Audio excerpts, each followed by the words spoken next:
Yeah. So this was like me taking the temp art and making it final. But look how wide his stance is. It means that he can't really accurately stand on a 16 pixel wide tile. Heavy two-handed and do 2d4. Oh, that's kind of cool. Yeah.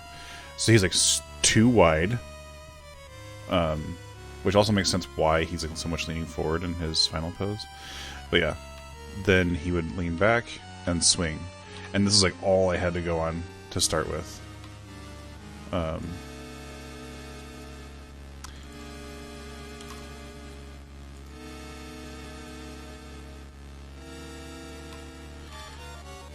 And there's something nice about having it just be like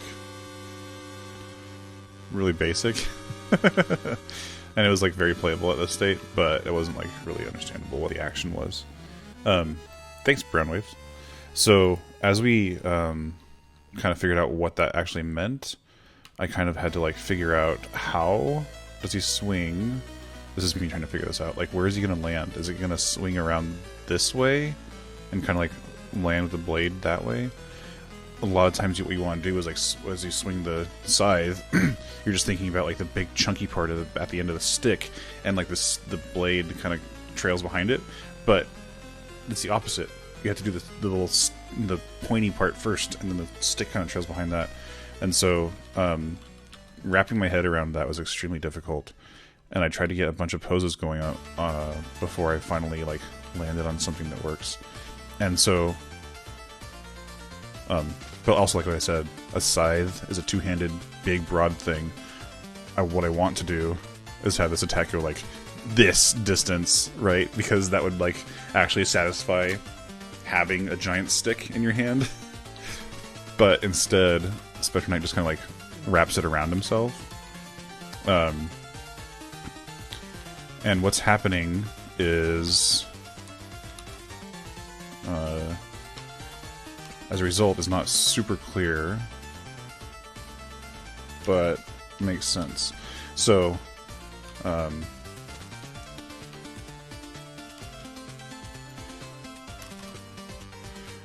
what's happening is he's with this hand, he's holding onto the stick, and then that hand kind of reaches, and he's going to pull it with, he's going to pull the bottom with his left hand.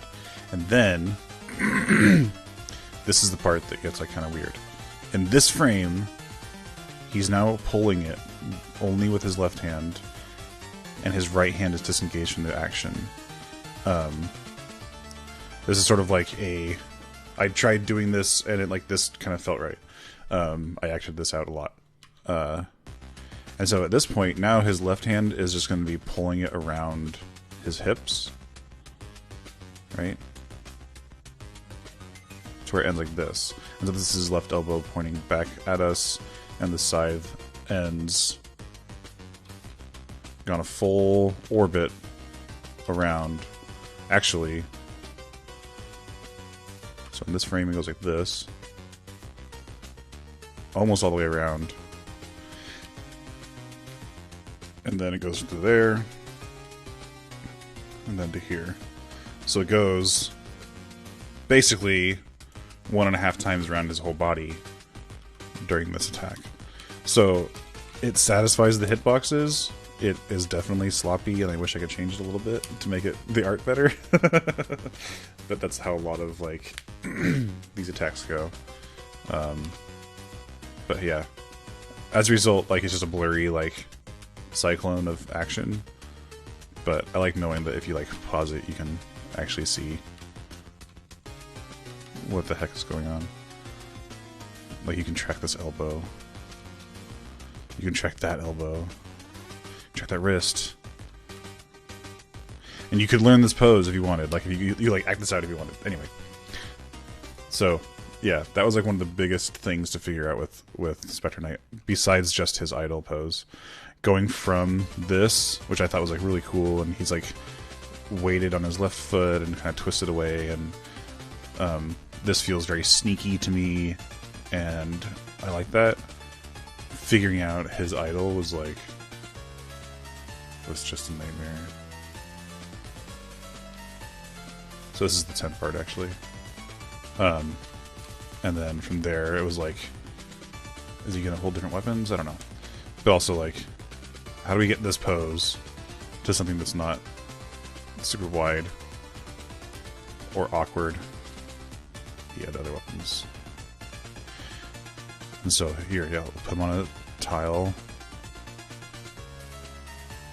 Maybe he's like this, like leaning forward a lot. Maybe he's like leaning back and the legs. So like these were just all really awkward. And eventually we landed on this, which I really had no confidence in. And then we like just kind of settled with it. So yeah, that's fun. Again, Specter Knight was a pain in the butt. Anyway, so cat, I'm glad you're here.